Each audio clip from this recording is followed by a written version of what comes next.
सोलापूर शहरासाठी प्रस्तावित 1378 कोटी रुपयांच्या सर्वसमावेशक पाणीपुरवठा प्रकल्पाची अंमलबजावणी करताना सोलापूर शहरातील कोणताही भाग वंचित राहू नये, सर्व भागांना समान व नियोजनबद्ध पाणीपुरवठा मिळावा, तसेच पाण्याचा अपव्यय टाळण्यासाठी प्रभावी यंत्रणा उभारावी, तसेच प्रकल्पाची निविदा प्रक्रिया तातडीने राबवून कामांना गती देण्याचे आदेश महापौर विनायक कोंडेल यांनी दिले।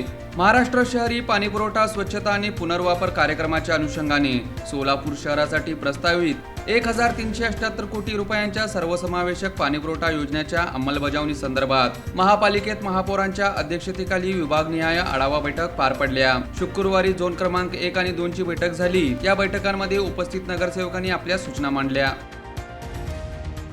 साहेब, आज बैठक कशा अनुषंगाने सोलापूर शहरातील पाणी पुरवठा संदर्भात आज या ठिकाणी महत्त्वाची बैठक या ठिकाणी झालेली आहे। प्रत्येक प्रभागातून जी एक्झिस्टिंग लाईन असेल, डिस्ट्रीब्युशन लाईन असेल, या ठिकाणी जो जाणार आहे नगरसेवक लोकांना या ठिकाणी ज्या भागामध्ये ज्यांना जे काही अडचणी असतील, ते काय दुरुस्ती जर असेल तर या ठिकाणी वेळेत ते आपण पूर्ण करून घ्याव्या असं या ठिकाणी ही बैठक होती।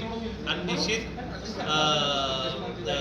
महानगरपालिकेमध्ये आपल्या महापालिकेच्या हद्दीमध्ये, शहराच्या हद्दीमध्ये ज्या ठिकाणी पाईपलाईनची व्यवस्था अजून पुरेशी नाही, ज्या काय कुठं अडचणी आहेत, त्या अडचणी पूर्ण करण्यासाठी आज ही आढावा बैठक पाण्यापुरवठ्याची या ठिकाणी आयोजित केलेली होती। आमच्या अध्यक्ष रोहिणीताई तडवळकर होते, स्थायी समिती सभापती रंजिताताई चाकोते या ठिकाणी होते, आयुक्त साहेब ओंबासे सर या ठिकाणी आज उपस्थित आहेत। यांच्या समवेत पाणी पुरवठ्याचे चौबे साहेब असतील, सर्वांसमवेत या ठिकाणी ही बैठक झाली।